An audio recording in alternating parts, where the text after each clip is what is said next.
Hey all you creative string players, Jacob back here with you from the Pickup Test and ElectricStringPlayer.com, and today I want to talk a little bit about loopers. One of the most common questions we get on our site and that I see on Facebook and other chat rooms are questions from string players about which looper to buy, which looper is the best for them. As usual, what we try to focus on here on the site is to give you string-specific information. There's so many great videos out there by guitarists, especially if you're talking about any type of pedals. We really want to focus on the unique needs and challenges that string players face when using gear like this. And also, we want to give you some powerful tools and principles that you can use to make the decision that's best for you. So let's get started. My name is Jacob Sekeli, and this is my masterclass. Sorry, I've always wanted to say that.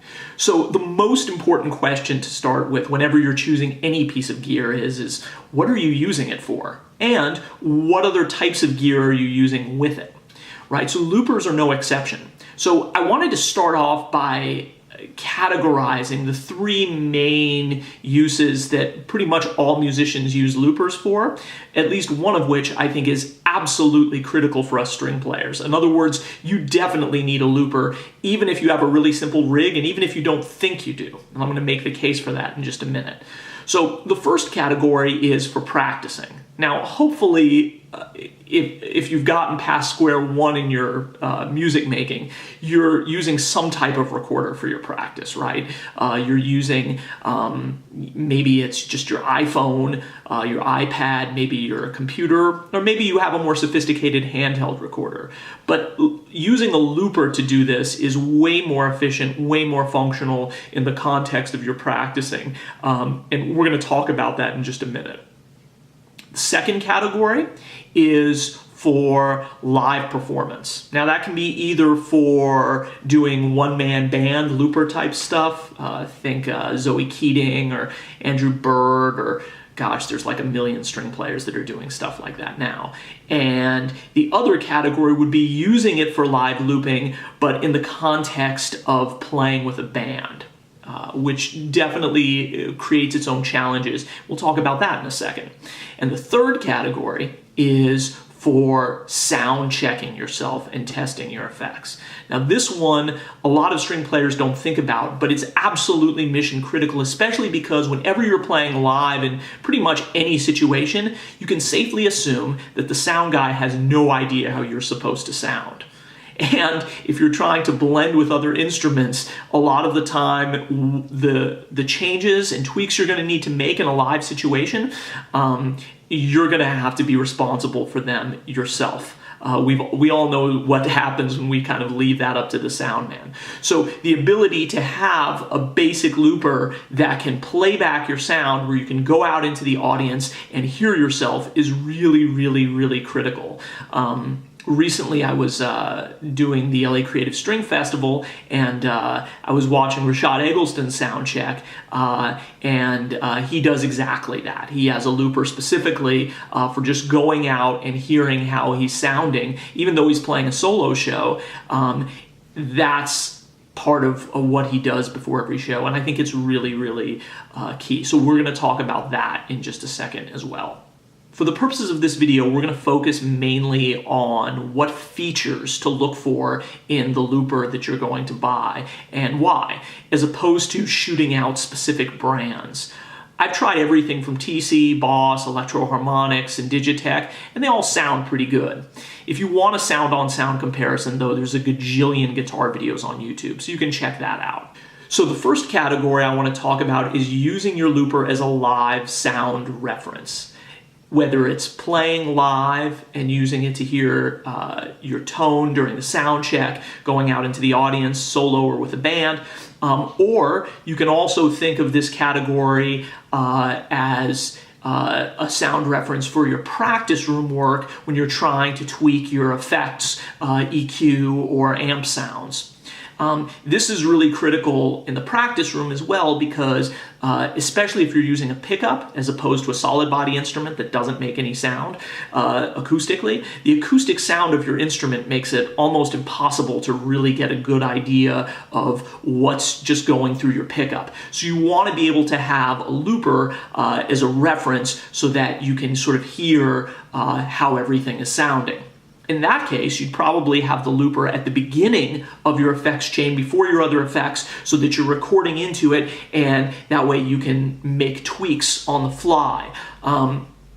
And again, I don't even have a looper on my pedal board, but what I do is I have a separate standalone looper that I bring or that I set up with my rig at home whenever I'm trying to do that type of tweaking, and it's really helpful. If this is the only function you're interested in getting a looper for, you can go with one of the most simple bare bones units out there because you really just need record and play and stop, right? And you don't even need a lot of recording time. So you can go with something like the Electro Harmonix 360, the TC Ditto looper, or the Boss RC1. These pedals tend to be really, really small, so they don't take up a lot of space on your pedal board, and they're super easy to use. Okay, now let's talk about practicing. I have found using a looper in the practice room to be way more efficient than using a recorder in my iPad or iPhone or a separate standalone recorder, mostly because I don't have to put the bow down, right? I don't have to use my hands, and I can control not only recording, but playback all from my feet. This allows me to kind of stay in the flow of my work, and I wind up recording myself a lot more often, right? If we bank on our own laziness and set up a situation where it's just easier for us to record, all of us know we should be recording ourselves, right?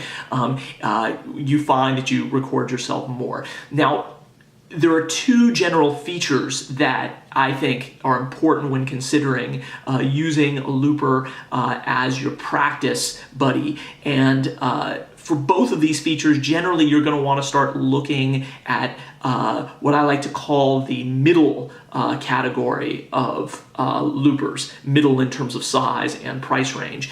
This would include loopers that generally have at least two pedals, let's call them. I'm thinking of the Boss RC20 and RC30, the Electro Harmonix 720, the bigger Ditto loopers, and the bigger Digitech Jam Mans.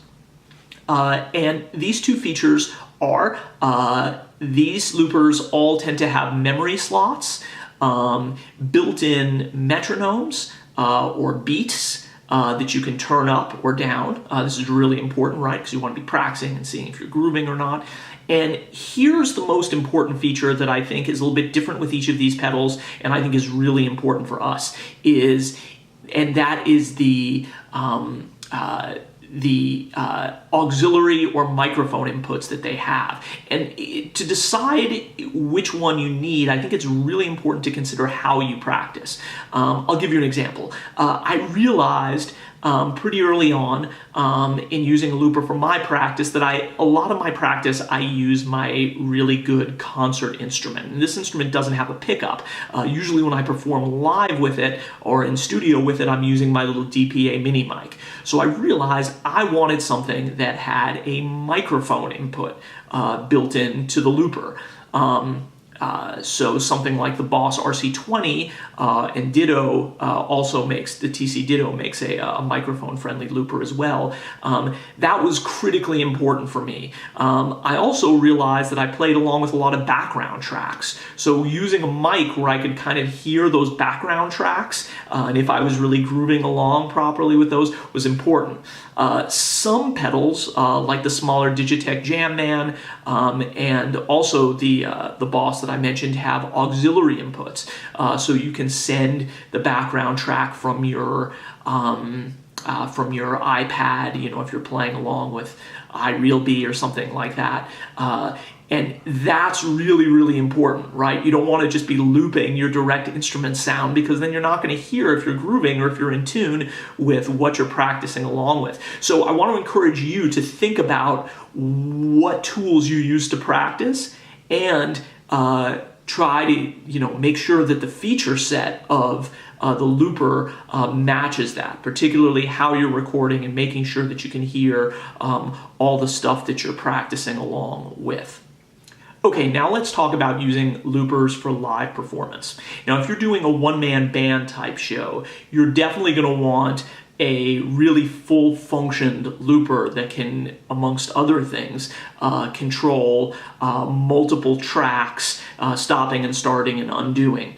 And that's going to bring us to the third most expensive category of loopers, the big daddy loopers that take up a ton of pedal board space. And think the Electro Harmonix 45,000, the new 95,000, the Boss RC300, the Boomerang pedals, and several others. Now, these types of pedals are huge investments and they're a pain in the ass to take to shows. But if you're doing the one-man band thing, the biggest consideration you need to have is that control and the ability to work with multiple tracks and undo and to change things on the fly. And those are the type of pedals that are going to give you that flexibility.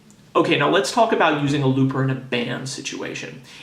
It's really critical, as with all of the other situations we've been talking about, to make sure that you know exactly how you're using the looper. For me, I tend to just lay down kind of ambient drones and things like that at the beginnings of tunes, or kind of wall of sound type sound effects that aren't really timed.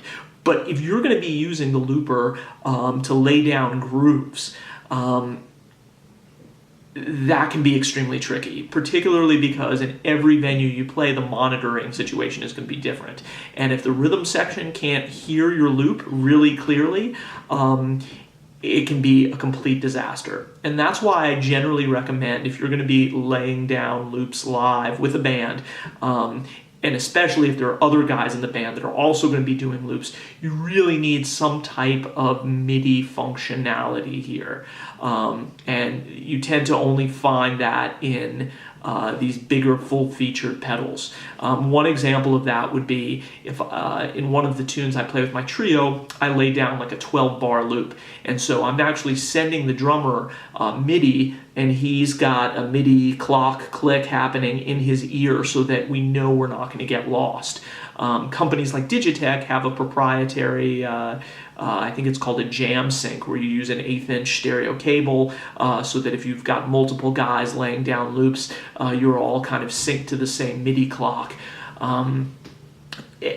If you're doing really complicated stuff with multiple loopers in the band, I generally recommend going the computer route too, using program like Ableton Live. It really gives you enough control to where you can still feel comfortable if you're getting really, really elaborate with live looping in a band context. So you can consider that as well in using some type of MIDI pedal, of which there are many. I use a Keith McMillan Soft Step to control your computer. And that can be kind of the most full-featured looping rig imaginable if that's really kind of at the heart of what you do. Well, that's it for now. If you like this video, please hit like and subscribe if you're watching on YouTube or Facebook. Leave any questions or comments that you have below. We like those as well. And if you want to support our work, you can log into thepickuptest.com, sign up for a one-time, ultra-cheap membership, and get access to our vast library of all of the different pickups, microphones, preamps. You can hear the same player playing the same excerpts on the same instrument, and a whole bunch of other amazing bonus content that you can only get with membership. That's it for now. See you next time.